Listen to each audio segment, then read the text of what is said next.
So which camera are we looking at? Yeah, this is the you can look. You're not Anywhere. You guys are talking to each other. Oh, hi guys. Yeah, we're rolling, guys. Welcome to the Jenny podcast. I am your host, Karen Kandia, and I am joined by three amazing gentlemen who I will allow to introduce themselves. My name is Daniel. I'm from Daniel Simon from South Africa. I'm also part of the Genie team, and I've just been so privileged to be able to come on so many of these trips. I'm excited for what's on its way. Absolutely. And I'm Logan Hyman. Part of the G&E team as well, serving through Action Sports Outreach. And definitely not my first trip with G&E, but first leg of mine in Zambia. Really excited to be here. Hello, my name is Douglas. I'm from São Paulo, Brazil. And we are here representing the bike stunt dudes. And we're just here to see Jesus moving in a supernatural way. Great. Thank you for being here. We really appreciate your presence and what you add to the Jenny team. So I have a few questions for you. Answer freely, like just give me your honest responses and especially your honest experiences. Okay? So Daniel, you've been here with us for Kalulushi and Mufulira. Just to give a bit of context, Kalulushi and Mufulira were the first two towns that we went to in Zambia, and they happened a few weeks ago. You were there for both. So how does evangelism help in community development and social cohesion? How did you see that it helped in community development and social cohesion in those two towns? Sure, I think it's quite a tough question because I don't really know what social cohesion is, but I'm just gonna go for it. Like, how did we penetrate into the community and like help them? I think it's not just an evangelism thing where we're spreading the word. What else were we doing? Well, I mean, just in terms of evangelism, I think a big thing was we drove the community to pursue one vision, and that was Jesus. And I think the community bringing people together because we were chasing one vision, one goal, and that's obviously Jesus together. It like just brought a sense of unity between people, and just the different events that we did. I think it created a place where people could from different aspects could relate to, like the BMX guys or the illusionists. Well, there was no illusionist, but like even for this one coming up, like the different things, the singers, the artists, like it just created a different way for people to connect. But through that connecting, through the different various ways of evangelism, people were brought together, and I think there was a real community aspect. And I think it also broke the ice between us and the people in the city. It wasn't like we are a separate group. It's like, no, we're all one people, and the different things that we did through obviously evangelism then brought people into like where we could connect with them, and we were basically one community with them, if that answers the question. It does. And I just don't want to talk about Kalulushi and Mufulira only. You've been with us in other mission trips. What are some of the things we do to aid that community development? Just talk about some of the events that we go for.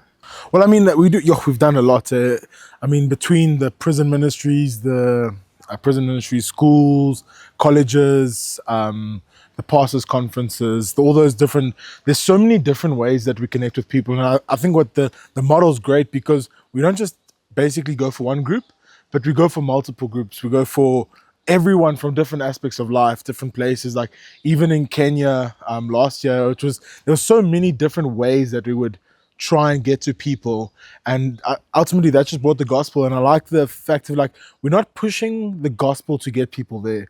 We're pushing the fact that we want to share good news with people, and that draws people in. It doesn't like close the door to this is for Christians only. And I think through that's why we'll touch so many lives, because people were not coming there because God was going to be there. They're coming there because they saw this festival, but through that, God was able to penetrate their hearts and touch their hearts in so many different ways. I know, talking about like God penetrating their hearts, we were also penetrating the communities and going to where they were. Exactly. Not necessarily, just come to this festival. We're going to the prisons, we're going to the schools, we're going to the colleges. Yeah. It's all those different ways of evangelism that ultimately we're able to touch so many different people.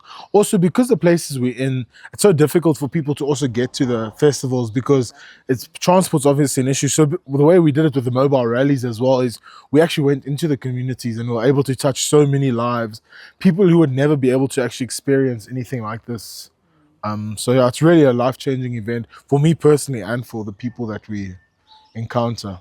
If I can share a little bit about this too, like I see, of course, in Africa we have a problem with religion, man's doctrine that push people away from God, and anytime we came from different vision, well, we're dressing like normal people, we have tattoos, different places in the world, and when they see we using our gifts to share the gospel, and that's the case in my view, I love to use my life to show people like if God called you to be a doctor, be a doctor for the kingdom. If God called you to be an artist, be an artist for the kingdom, or athlete, or engineer, whatever.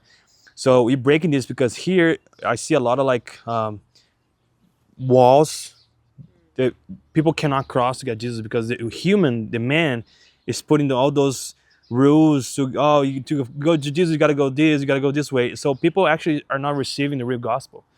And it comes to the way that people's like, oh, I'm not ready to receive Jesus. I'm not ready. I'm gonna clean myself first and then I go Jesus. No, it's never gonna work.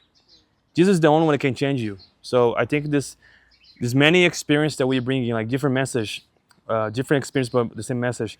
It's helping them to see like, oh, you can ride your bikes for Jesus. Yes, if God give you a gift, you use it. But some gifts are not developed yet, 100%. So we need to push them. And I see like it was great to me to see the last city we were different congregations together. We got Anglicans together, Baptists together, different churches. They never will be together, but they were on the same stage, on the same festival, and that helped them kind of like open their eyes, see, okay, how can we draw these people from outside the church, inside the church? It's loving them. It's showing them understanding.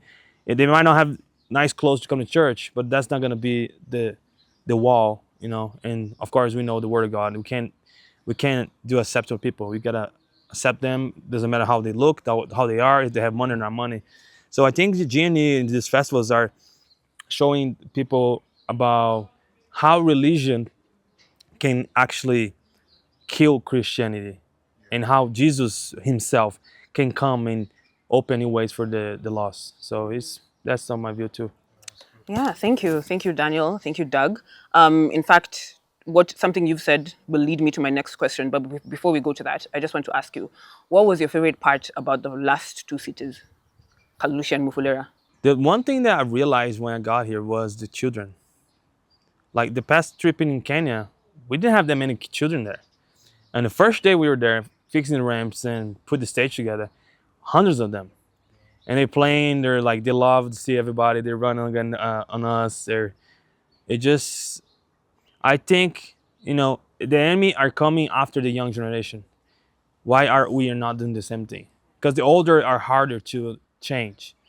So I believe God brought this young generation here so they can hear the gospel in a different way. And then, if 5 of those guys, the young kids, change, they might be the change of the nations. You never know. So I'm especially happy about how God brought those young generation here. And because I know in 10 years, they might be the ones running the place. So I'm just praying that God will move their heart, will change their mind. That's my prayer every day. God, open the spiritual eyes, the spiritual ears, the spiritual heart. Let they see what we see, let they hear what we hear, let they understand what we understand. That's it. That they love you like we love you. So that's been my main prayer here. So it just, amazing how this kid just came over and just took over the place. So It's true. this is I love that you said that, because that's also my favorite part Yeah. about these festivals. The kids, always. Yeah. Always. Yeah. So there's something that you mentioned about like the walls that you've seen from maybe the pastors here, the communities here. And I wanted to ask the only member of this panel who is from the global north, what are the key differences and similarities between evangelical practices in Zambia and other parts of the world, and specifically North America? That's a loaded question. I would say in North America, people are not easily like using the model of festival here versus the North, like North America, the States especially. People are not as easily impressed, so to speak, and they're a little bit more closed off just because like they have so much content thrown at them so much, and so a lot of it doesn't hit as hard as it would in a place like this, So that's one thing I think. I think comfortability in North America and the States, and like the people living just honestly without a need for God, or they seem like they don't have a need for God, whereas here the hunger is so much greater because they understand their needs are so much, like even just their basic material needs are so much more prevalent than it is in the States. You know, like if in, you know, North America, you know, the global North, like doctors and modern medicine is so easy that, you know, you don't even think to ask for healing or, you know, any sort of provision from the Lord, and a lot of it's self-made attitude too. You know, like you climb the corporate ladder, or you got yourself where you are, and so I think we see a lot of that, and I think that kind of closes a lot of doors and a lot of hearts. And so the methods I think can be similar, but definitely tweaked a little bit. Whereas here, I mean, they're just so hungry. They're just so happy that we're here. Yeah. You know, like you could just go kick a ball in a field, and those kids that you guys are talking about, like literally hundreds of kids, will just get so excited. And so just to be able to share that love, even in the simplest ways. Whereas in the States, I feel like you do have to get a little bit more creative at times, just to like actually hit that point of like, oh, that need, you know, that void in their heart. Okay, yeah, that's quite interesting. So I would like to ask Daniel and Dougie, who are from the global South. So what do you feel is different in communities here? He's mentioned a few of them, but is there anything you'd like to add as to why you see that we are more receptive to receiving the message of hope? Say compare Brazil or here or Yeah, anywhere. you can talk about Brazil as well. I mean, I'll go first. I was on that frontier mission trip, which was also that trip where we went in. Just to give some background, we were basically stayed in the middle of nowhere in tents. There was no shops or anything around for like 2 hours. It took us forever to get there via boats and 4x4s. But even sharing the gospel there, I feel like because community is such a huge thing in Zambia, people are open to communication. People are open to listening. People have time for you. Whereas like even in SA, and I'm sure it's the same in America and stuff, is everyone's just chasing their own desires. Everyone's chasing what they want. They don't really care about what others have to say, what others have to bring, because it's like that whole thing is it's me, me, me. Unfortunately, whereas like here, everyone's like, well, this is what I have. Everyone's actually content and happy, even though they don't have, even though they're not as privileged as some people overseas. But like it's just like they just accept it, and the fact that we can just engage with people and have conversations, and they don't just walk past, they actually listen to see what's being shared. I think it helps a lot, because then people actually hear the gospel. Whereas like in SA, no one really cares. Everyone's just chasing their own dream, their own desire. They've always got something better to do. Whereas here, everyone can stop and relax and take a thought and think about what's being shared. Especially in that other place. I mean, everyone there is staying in grass houses. There's no cell phone signal. There's no electricity, no running water. They have boreholes, but people are content and happy. So like you go into that space and people are just, okay, cool. Now they can talk, and they're not in a rush to go and change something or do something. They just actually listen to you. And I think that's what makes a huge difference, is the fact that people are willing to listen. And I feel like we need more people who are willing to listen. Yeah, less distractions. Less distractions, exactly. Yeah. It's like when you see like your France, example, used to be a great nation of evangelists, great nation of Christianity, and then they grow up in economy, and now like just, nobody speak about God anymore. Nobody speak about Jesus anymore. But like here, the simplicity, people are really thankful that have something to eat. You know, I go back home sometimes. I get mad, and I have to learn about this still. It's just I struggle with it a lot. When I go back home, I see people like, oh, I want to buy a new car, but I don't have money. I say, but you already have a car. It's not mean you don't have anything. Oh man, I wish I can have this, but I don't. Like you have 10 shoes, you didn't want to buy another one. You're mad or sad because you can't buy another one. You know, it's just like people murmuring there. Like in Brazil, I see a lot of murmuring, and that drives me crazy, because when I come to these missions, like they don't have sometimes nothing to eat. They might eat once or twice a day. You know what I'm saying?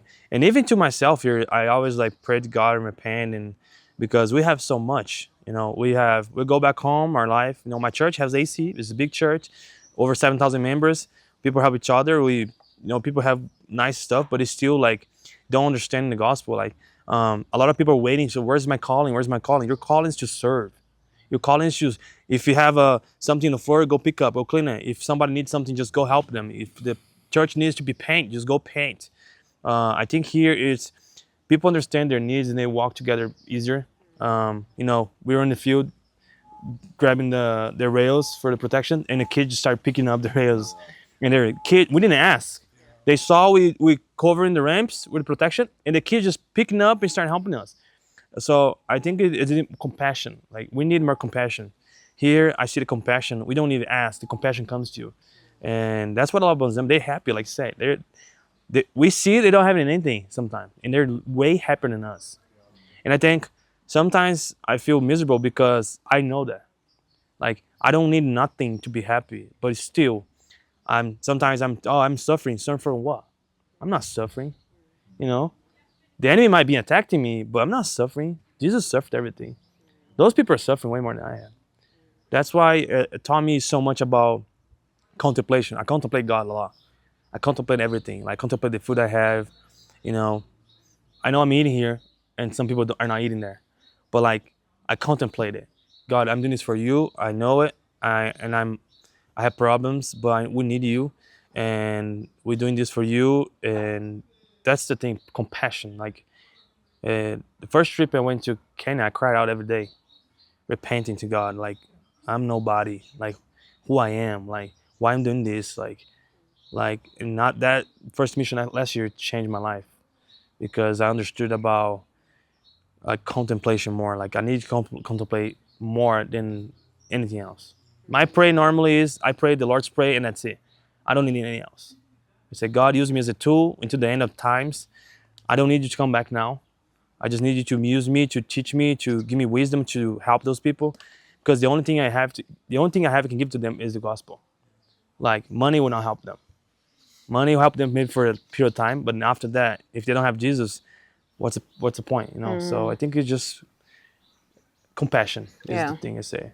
Yeah, I like that. That introspection and self-reflection and just getting to a point where you become humble in front of God at these realizations. Yeah, so I like that. And we've touched a bit about the successes of what we've seen here in Zambia.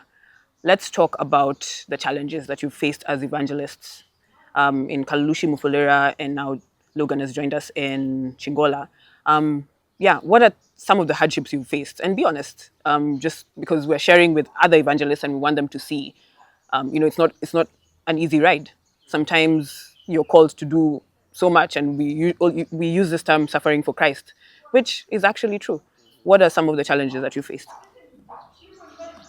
I think it's difficult because it's a challenge, but it's also a blessing. Is like we're here to serve people, but serving takes sacrifice, and obviously there's a lot of sacrifice that takes place, like sacrificing home time, family time, people sacrificing work, varsity. Like you have to be willing to sacrifice that stuff, and sometimes that actually does come at a real cost. Like for instance, some of us, like Denver, you guys can't see Denver, but he's behind the cameras. But like he's like he's missing his family for 2 weeks again. Like that must be tough. And even for me, not seeing my parents or my friends for 2 weeks at a time, it is a long time. But coming back, you realize like it's so worth the sacrifice and the suffering. And also we do get tired. Like it's non-stop. It's the whole day, every day, in and out. Like you got to be willing to just give it your all. And if it's for a week, for 2 days, for 2 weeks, like you got to give it your all. But it does get exhausting, and eventually you're just like, yo, I just need to rest now. Like I actually just need time by yourself. And obviously surrounded by people the whole time, you don't really get your own time. You don't have time just to sit and wind down until you go to your room. But I mean, that's also 9 o'clock at night, 10 o'clock at night, and it's early morning. So it's just the personal time that I think you lack in not seeing your family. But the sacrifice is nothing compared to the reward, and the ultimate sacrifice is nothing compared to our sacrifice. Yeah. I would say for me, yeah, definitely the physical grind, the physical aspects, like the constant going, the nonstop. Especially for myself and Doug, I'm part of the action sports team. Not saying that we do more, but we're very physical all the time, and so that's definitely a huge one. I think for me, like especially this one, like I've been a part of these trips before, done Kenya, Egypt, Malawi, and all these things. And I think coming into this one, I think one of the things, like how you were saying, you're speaking to evangelists, like something that I feel like I neglected coming into this trip was like the spiritual preparation for it, to be honest. And I think sometimes like you can get in this routine to where it's just like we wake up, we go to the school, we go to we do whatever, we do this show, we go to bed, we wake up, do it all over again. And it becomes like this routine. And I think that like we are here, like you can almost miss the whole point of the whole entire thing. And I think that's, honestly part of what the enemy wants is just us to get on like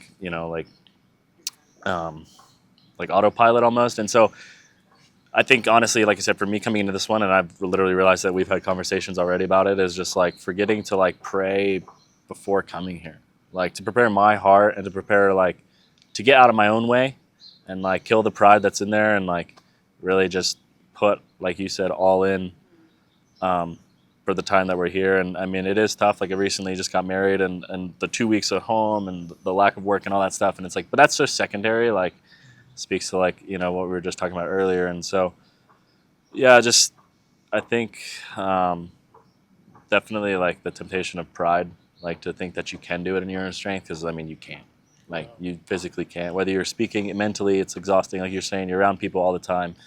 You're literally talking, meeting people 24/7 from sun up to sundown. It's new people at breakfast, new people at the festival, the event, like whatever you're doing. And it can be draining. And like, I think, like definitely not neglecting the spiritual preparation and like acknowledging that like you can't do it in your own strength. Love so that. that's something that I definitely like Yeah. knew, but kind of relearned already this week. Yeah, I think it's something that we all have to be honest. Like I'm connecting so much with like both of what you guys have said, the being away from family and just the disconnection that you have. Because as part of the behind the scenes organizing, I do sometimes forget to pray. And I'm just thinking about, oh no, I have to get these guys here. I have the logistics and organizing. So that has also challenged me. Yeah. Dagi? Myself, I have a lot of, how would you say that? I have a lot of struggle with, we can do so much, but still sometimes we don't do whatever we can. I see sometimes some others doing more than others. Not saying that some are not doing less, but I'm saying, I told everybody, I don't like to come and just ride my bike. I hate it. If it was just riding my bike, I would stay home. I would stay at home. I would practice every day. I would go to the competition. I'm missing an international competition now on the 9th because I understand that my calling is for teaching. My calling is for sharing. My calling is to help others to understand the spiritual. I tell to my friends in Brazil, like it's easy to say I'm not from here, earth. I'm from heaven, but it's hard to actually mean that, to receive that and act upon that, because it's a challenge. Like you go back home, what's up? I don't have like a 100% on the job. I just do whatever God puts in my way. I'll sell water to my company. I'll sell travel insurance to my company. I'm gonna get married, so like things start getting like more seriously, and it's just praying to God to see, okay, what's the next plan? Like, do you want me to focus on mission? Do you want me to teach people to go to mission? And also here sometimes you go to the field and you see young kids drinking, smoking weed. It smell like alcohol. And it breaks my heart. Like, I know the only place those people are gonna go is gonna be to the ground. They're gonna die if they keep going like that. And their generation keep going. And then we're gonna come back to our own word. We're gonna be doing our own stuff. And you know what I'm saying? We're here for 2 weeks and that's it. I'm never gonna know them again. I'm never gonna see them again. I don't know if they're saved. I don't know if they receive Christ. I don't know if I could stop it one day and share the gospel with somebody there. But then we were walking through the bus, we couldn't stop it. So I pray for forgiveness every day because I'm aware that I missed something that God told me to do it. Many times God told me to do something, but we were so like focused on, we gotta go in time, we gotta go this, and we passed this time. But like, I just pray for mercy and grace for God because sometimes I just lost. But I believe it's just a time when we have to do decisions. We speak about this all the time. Like decisions are hard to make because sometimes we are here walking into this wall, and some here want we hear, someone here want we hear, and we have to pick sides sometimes. But we don't want to feel bad to nobody, and we're just human beings, you know. I don't know if tomorrow I'm gonna wake up and all these fightings, all these people drinking, all this. If Jesus is gonna come back tomorrow, we don't know. So I just feel this necessity to run and speak to God about people in Instagram, social media, here, or restaurant, wherever we go. I don't know. Can I just add something to your question? I think as Christians, a lot of our fight is again not against the things around us, but it's against the powers and the principalities. And I think it's the mental game as well is a huge thing. Like for me, I often find myself, I feel like the enemy will say like, is what you're doing actually making a difference? Like, is all the like, is these people are saying yes, but are they actually saying yes? And it's that you got to fight those mental games. It's like it's not up to us. We're not forcing people to say yes. It's God's convicting them. God's working in their heart, and God's gonna draw them to them. Yes, here we're planting seeds, and a lot of the times we won't see the seed flower, us personally, but the next person will come upon plant another or water the seed, and it grows and grows. And it's to fight that mental battle. I mean, today at one of the mobile rallies, I was speaking to someone. And he just said like, take a photo of me and pray for me every time you see this photo. And I was actually taken back because like sometimes I'm just like, I wonder how, like, I hope these people's hearts are really being changed. But then you speak to someone and you're like, it's changing these people's hearts. It's making a huge difference. And we might not see the difference immediately. We might doubt the difference, but these things are making an immense difference in these kids' lives, in the people's lives that we're touching. Like, we got to not doubt ourselves and let the enemy like attack our minds while doing this. Yeah, it's a very human thing to want immediate results, like right now. But yeah, you're right. That's a great reminder and a very good encouragement. Which takes me to my next and final question, which is it's not really a question, but I just want you guys to share something like to encourage other evangelists who would want to join GNE, join this amazing team, maybe next year, in 2 years, in 3 years. Just give them some encouragement of either what to expect or why they should come. I'll say the word's alive. The Bible is true. If you want to live the supernatural, you gotta put action on it. Because we pray, pray, pray, pray. It's good, but if you don't put action on it, what's the point? So these missions and meetings, you're actually gonna see things happening. You're gonna be able to pray. You might see people get healing. You might see miracles. But in actions is a different thing. It will change your life. So when you come to this mission, in my understanding, every time I go back to Brazil, I will bring learning. I'll be lessons to my people. I'll teach them. I'll share the experience. When I post this stuff on my Instagram, they see it, and I tell them, dude, like we gotta be thankful for what we have, and it might drive them to support more the missions and be a part of GNE. So I believe it's just we pray is good, but actions with pray is the best to do. So. Thank you. Yeah. Logan? So for people looking to join, absolutely do it. It'll definitely change your life as you're seeking to change the lives of others. It'll impact you more than you know. And then I'm gonna do a really bad job of this, but I want to say Paul's writing, and I want to say it's in Timothy, but there's a verse where it says like, "Do not let others look down on you because of your youth." And so I think there's that tendency, no matter where you're at in the world. I'm speaking from the States as perspective. There's a lot of people that discount what they do, who they are, just because A, they're young, or B, maybe their talent is, like we're here because we ride a BMX bicycle, which is basically a child's bicycle. And like in the hands of the Lord, no matter what your gift is, like if you give him your yes, he will take you further than you ever thought possible. And it's like the 5 loaves and 2 fish. It's like, what do you have? Like he used what they already had. And so those talents, those gifts, those passions that you have, just lean into them, use them. And like I said, don't let anyone discount what you're good at and what God's put in your heart. And and then also too, like, back to the whole don't let anyone look down on you because of you're young. If you are young or you're thinking about this or you're on the fence, you're like, oh, I'm not good enough, like, none of us sitting here are qualified, like, at all. Like, myself probably the most is the least qualified. And so it's just like, yeah, I mean, just lean into the Lord and just truly just press into what he's put into your heart and just give him your yes. And I mean, to continue to serve where you're at on a local level, I think too, like, because sometimes I think, especially in today's age, like, people get so caught up in the, coming on these trips and they want to post these, like, I mean, the background, we're in front of a palm tree, it looks amazing, but like, it is a lot of hard work. And so, like, there is that temptation to, like, make it about yourself. Yeah.